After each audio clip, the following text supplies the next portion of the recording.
What's good, YouTube? It's your boy, Blue Blood Sports TV, back at y'all with another one.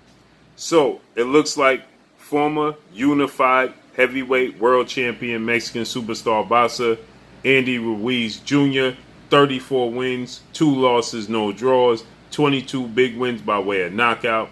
He is 31 years of age, stands at 6'2" with a 74-inch arm reach. Last time we saw him in the ring was May of this year when he took on and defeated fellow Mexican countryman Chris Arreola via unanimous decision victory.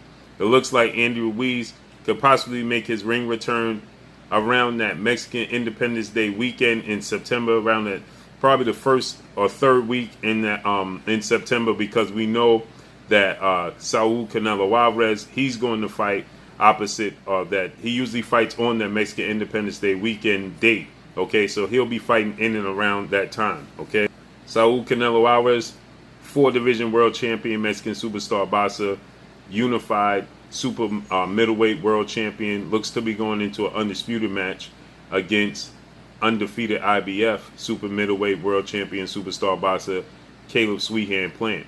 There's a few dates that's being targeted for Canelo Alvarez. September 11th date and September 19th. More than likely, they're looking at the September 11th date. So that will be the second Saturday in September. So you can expect to see Andy Ruiz on the first week of September or the third week of September, okay? With that said, it's being reported that Andy Ruiz Jr.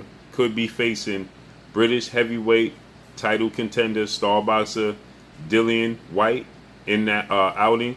Dillian Whyte, 28 wins, 2 losses, no draws, 19 wins by way of knockout. 2 times in his career he was knocked out, stands at 6'4" with a 78-inch arm reach. Last time we saw him in the ring was March 27th of this year when he took on and defeated in a highly anticipated rematch Alexander Povetkin and got a TKO victory immediately following his TKO loss to Alexander Povetkin. So it looks like they could be facing off against one another in the next fight. Now, they threw out the name Luis King Kong Ortiz, Cuban star, heavyweight title contender with 2 losses, as a possible opponent for Andy Ruiz Jr. But Luis King Kong Ortiz will not be the chosen fighter. It's almost perfectly lining up for Andy Ruiz to fight off against Dillian Whyte. Luis Ortiz, 32 wins, 2 losses, no draws, 27 wins by way of knockout. He himself was knocked out twice. 42 years of age. Last time we saw him in the ring was November of 2020 when he took on defeated Alexander Flores and got a KO victory. So with that said, Luis Ortiz name is being thrown out there, just to, as a plan B. Okay, plan A is Andy Ruiz Jr. versus Andy Ruiz Jr. versus Dillian Whyte. Okay, that's plan A. We already know that Eddie Hearn, Matchroom CEO and promoter, he's already stated that they want to have Dillian Whyte come to the United States, and they want Dillian Whyte to start to make a name for himself here. Now you just look at the chain of events. Andy Ruiz Jr. is vying for another opportunity to face 2-time unified heavyweight world champion British superstar boxer Anthony Joshua in a trilogy match. Anthony Joshua, he already stated he's high on a trilogy match with Andy Ruiz. He would love to have it. We know Anthony Joshua, he made his debut here in the United States back in June of 2019 when he faced off against Andy Ruiz, and Andy Ruiz created history 2 times over, okay? Because Andy Ruiz, he became the first Mexican heavyweight world champion in the history of the sport of boxing. He did so by dropping Anthony Joshua 4 times and stopping him in the 7th round, dramatic fashion. And not only did he become champion, but he became the unified heavyweight world champion. Okay, that was Anthony Joshua's first fight here in the States as a professional. He fought here as an amateur. So they went into their highly anticipated rematch in December of that year, and Anthony Joshua, well, he outclassed Andy Ruiz. Andy Ruiz, he let it be known that he simply did not train, did not prepare for Anthony Joshua rematch. He was just celebrating his victory. He didn't want to go to overseas to Dubai to begin with. So there was a lot of things working against Andy Ruiz Jr. He stated he only worked out twice a week for that fight. He just didn't prepare.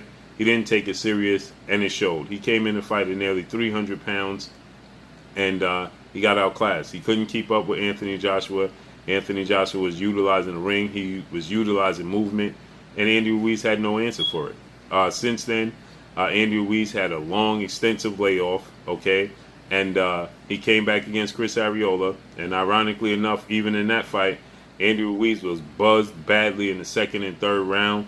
Looked like he could be on the verge of getting stopped in the fight.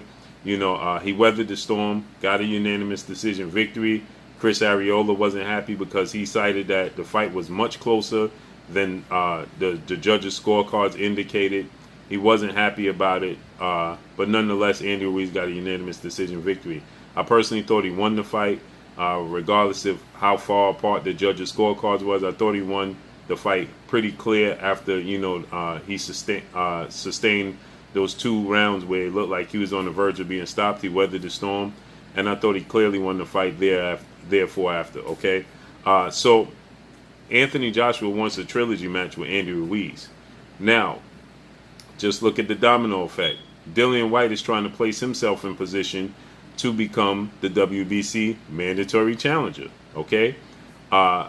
We know that this past week, last week, we had some unfortunate news as undefeated 2-time heavyweight world champion, British superstar boxer Tyson the Gypsy King Fury. He pulled out of his highly anticipated trilogy match with former Olympic bronze medalist, former American heavyweight WBC world champion superstar boxer Deontay the Bronze Bomber Wilder. That was scheduled to take place July 24th of this year, next week. And Tyson Fury pulled out, cited that he tested positive for C-19 and could not continue. Since then, we see that could possibly very well not be the case, that Tyson Fury simply was not ready for this fight, this trilogy with Deontay Wilder, and he pulled out the fight, buying time to help prepare himself more for the trilogy fight. With that said, we know Dillian Whyte, he was campaigning to replace Tyson Fury on short notice to face Deontay Wilder, and the winner faced Tyson Fury later on in the year. With that said, that wasn't the case. Deontay Wilder's going to wait for Tyson Fury. Looks like the date is going to be pushed back to October. So Dillian Whyte wants to be in position to fight Deontay Wilder. Should Deontay Wilder be victorious, as the WBC president Mauricio Suleiman stated that they would make a decision. Last week they stated they would make a decision on who would be the WBC mandatory July 25th, the day after that fight was scheduled to take place, whether Dillian Whyte was going to be the mandatory. So if Deontay Wilder wins, Dillian Whyte will become the mandatory. So what better way to introduce Dillian Whyte to the American boxing fans? Now, look how this plays out. Should Deontay Wilder defeat Tyson Fury, they're going to push for Dillian Whyte to get an opportunity to fight for the WBC title before Deontay Wilder is able to campaign and face off against Anthony Joshua for undisputed. Already see the writing on the wall as Eddie Hearn, Matchroom CEO and promoter Joshua and Dillian Whyte, he came out and he stated that Tyson Fury should face Dillian Whyte before he pursues Anthony Joshua. Already putting it out there that, Dillian Whyte deserves an opportunity. So that way, if Deontay Wilder wins, they'll push the fight with Dillian Whyte and Deontay Wilder.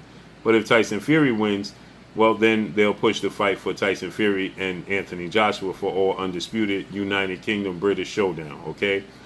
So it just makes sense to have Dillian Whyte come to the United States, look to make a name for himself. Andy Ruiz has a big following, big fan base here in the States, okay? No matter whether he fights on the West Coast or on the East Coast, he's made a name for himself on both coasts. So what better way than to have Dillian Whyte face off against Andy Ruiz? Should he beat Andy Ruiz, he makes a name for himself here in the States. He's already well known in the UK. So it just makes all the sense in the world to have Dillian Whyte fight a guy like Andy Ruiz. And if you're Andy Ruiz, you beat Dillian Whyte. Now let's say you beat Dillian Whyte, okay, and now you're in position to fight Deontay Wilder, or you're in position to fight Anthony Joshua in a trilogy match, either which way it goes, okay? So it just makes sense. Luis Ortiz, he already had 2 opportunities at the WBC title. He lost to Deontay Wilder via knockout both times. First fight ended in the 10th round. Second fight ended in the 7th round. So with that said, he's already had 2 opportunities at the title. It just makes sense to put Andy Ruiz and Dillian Whyte against one another, and they're more marketable, okay, moving forward. Andy Ruiz, he beats Dillian Whyte. A fight with him and Deontay Wilder is more marketable. Fight with Andy Ruiz and Anthony Joshua, a trilogy, is marketable. Dillian Whyte beats Andy Ruiz. A rematch with him and Joshua is marketable, and a fight with him and Deontay Wilder is marketable.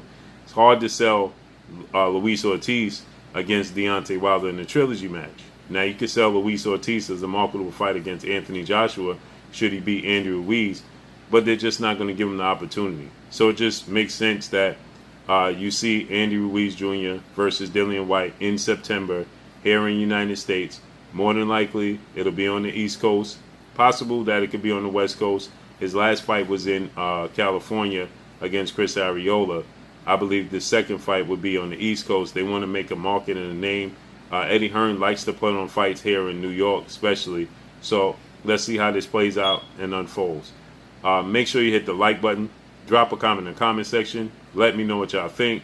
Y'all already know what it is. It's your boy Blue, Blue Blood Sports TV. Hate, like, comment, and subscribe. You haven't subscribed, hit the subscribe button. Hit the like button. Hit the bell icon to get all the new notifications. Follow me on Instagram at Blue Blood Sports TV, all one word. Y'all already know what it is. Shout out to the entire LDBC. Shout out to New Media. Shout out to Black Media Row. Make sure you like and share these videos. That's all I got for y'all. Peace. You're watching Blue Blood Sports TV.